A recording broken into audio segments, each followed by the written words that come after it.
Direct Investisseur, on accueille ce matin Marc Daguerre de Daguerre Trading. Bonjour Marc. Bonjour Fabrice. Ça bonjour, va bonjour Antoine. Bonjour Marc. Comme d'habitude.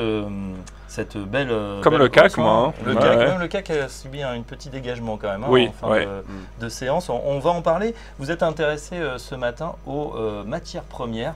Et en particulier les métaux précieux. Alors on rappelle, pour les spectateurs le savent, c'est une valeur refuge, l'or, l'argent. Forcément quand les marchés montent, ils ont tendance à eux consolider un petit peu.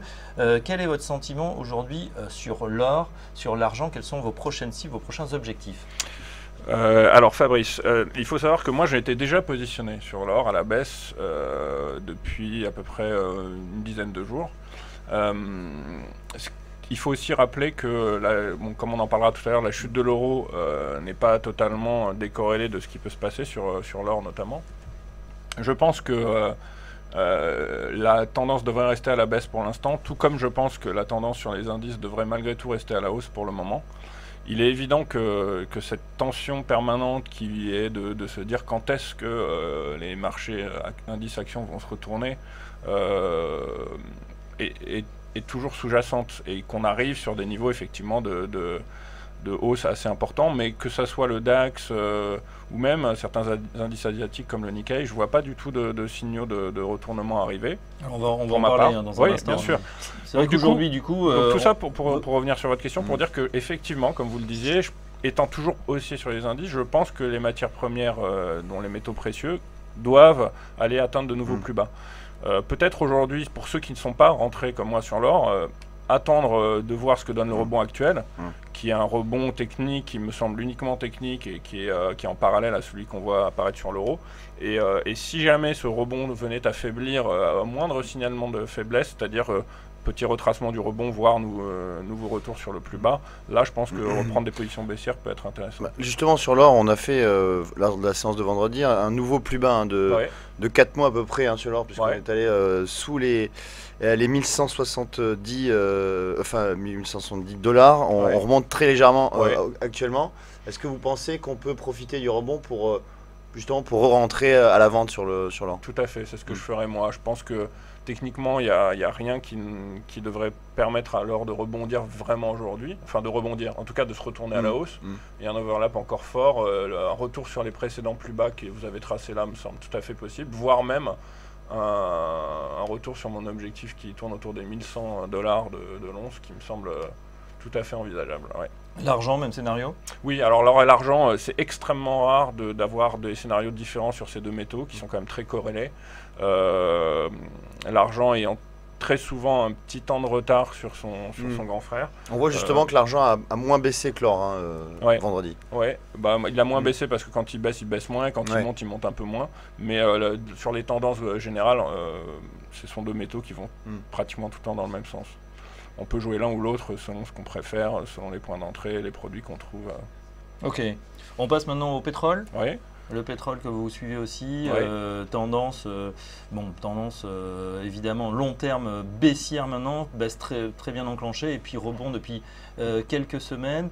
On a tenté de franchir les 63 sans succès et on a l'impression qu'on arrive dans un range de consolidation, range latéral. Qu'est-ce que vous en pensez? Par où on peut sortir selon vous? Alors justement, là c'est techniquement ce que j'appelle une zone de ce qu'on appelle la zone rouge, la zone de surveillance très intéressante, à savoir on est effectivement encore entre deux eaux, on se demande si ce rebond peut se poursuivre et devenir un peu plus conséquent, c'est-à-dire dépasser cette fameuse résistance à 63, ou si finalement c'était pas juste la fin d'un rebond technique au sein d'une forte baisse avec des objectifs baissiers plus importants. Moi, ce que je ferais là aujourd'hui sur le pétrole, pour l'instant tout de suite j'y touche pas. Si je vois que ce range dont vous parlez, c'est-à-dire autour le support des 57,60 venait à être enfoncé, je pense que ça peut être intéressant de tenter la reprise de la baisse avec un stop serré par exemple.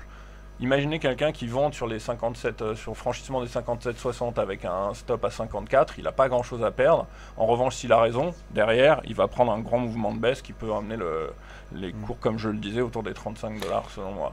Alors justement, parce que là on était sur le Brent de la mer du Nord, et sur le WTI, vous aviez un objectif moyen-long terme à 35 dollars.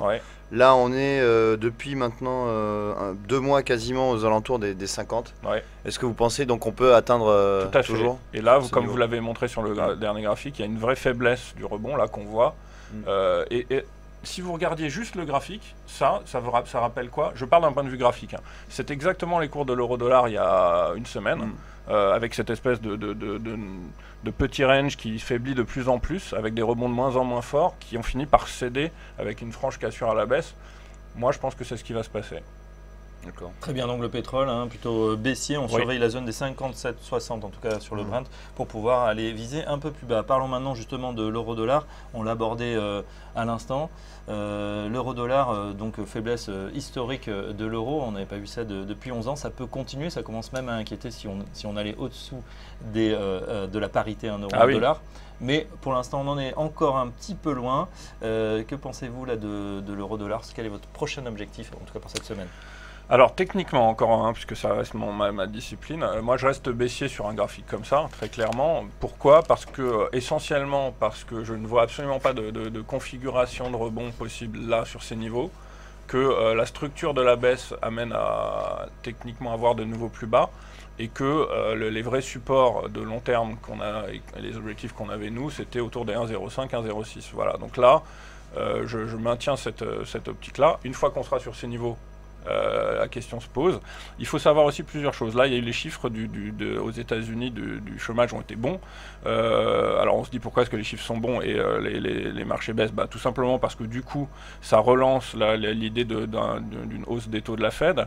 On est là dans un contexte assez remarquable, dans le sens où l'Europe surperforme les États-Unis, que la BCE lance son quantitative easing au moment où la Fed risque de remonter ses taux, que tout ça n'est pas sans impact sur l'euro-dollar.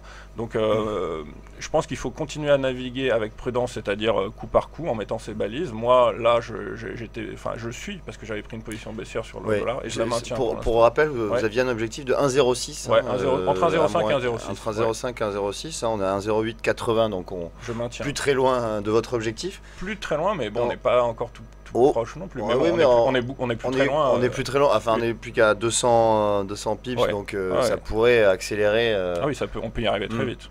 Absolument. C'est des niveaux qu'on n'a pas vus depuis septembre 2003 sur l'euro-dollar. Et là, si vous traciez ce canal qu'on voit là, ce grand canal de consolidation, c'est à peu près, moi sur mon graphique, c'est à peu près pour cette raison que j'ai pris ces niveaux-là, parce que techniquement, c'est le premier support logique qui apparaît, et qui apparaît depuis un moment d'ailleurs. C'est-à-dire que cet objectif, on l'a depuis plusieurs mois. Très bien, donc pour l'euro-dollar, objectif 1,05. On continue à vendre. Donc on vend l'euro-dollar, on vend le pétrole, on vend l'or et l'argent. Est-ce qu'il y a quelque chose qu'on achète? Peut-être le Nikkei. Alors le Nikkei, alors ça aussi, c'est assez surprenant parce que des indices comme le Nikkei, le DAX sont non seulement sur... le DAX est sur des plus hauts historiques. Le Nikkei a dépassé des résistances qu'il n'avait pas dépassées depuis 15 ans. Et par-dessus ça, présente aujourd'hui une configuration haussière assez intéressante. Vous voyez cette phase de consolidation qui avait lieu dans ce range entre 18 000 et 16 500 qui a été dépassée. Si vous resserrez le graphe sur du plus long terme, il n'y a plus grand-chose non plus là qui pour moi vient mettre en risque. Voilà, Est-ce qu'on va récupérer les plus hauts qui étaient près de 40 000 points? Alors là, on n'en est pas là. Chaque chose en son temps. Oui, demain à peu près. Mais l'objectif à court terme, vous visez quoi, les 22 000, 25 000? Déjà, si on atteint les 20 000, c'est pas mal. Ça me semble être un objectif. Bon, on est plus qu'à 1000 points là, vous me direz. On est plus très bien parce qu'il a tapé les 19 000. Sur un objectif, enfin sur un indice qui vaut 19 000 points, ça fait pas beaucoup d'upside. Alors là, le problème techniquement, c'est que, comme vous dites, qu'est-ce qu'on a qui nous reste? On peut pas avoir vraiment de retracement puisqu'on retrace jamais une consolidation, on retrace en général un mouvement, une tendance. Donc tout ce qu'on peut faire, c'est des projections, et ces projections nous mènent effectivement autour des 22 000 dans un premier temps. Très bien, donc voilà les convictions en tout cas de Marc ce matin. On vend leur argent, le pétrole, l'euro-dollar, mais on achète le Nikkei, objectif 22 000. Marc Daguerre de Daguerre Trading. Merci Marc. Merci Fabrice, merci Antoine. On fait une pause, on se retrouve tout de suite au marché avec Laurent Albi.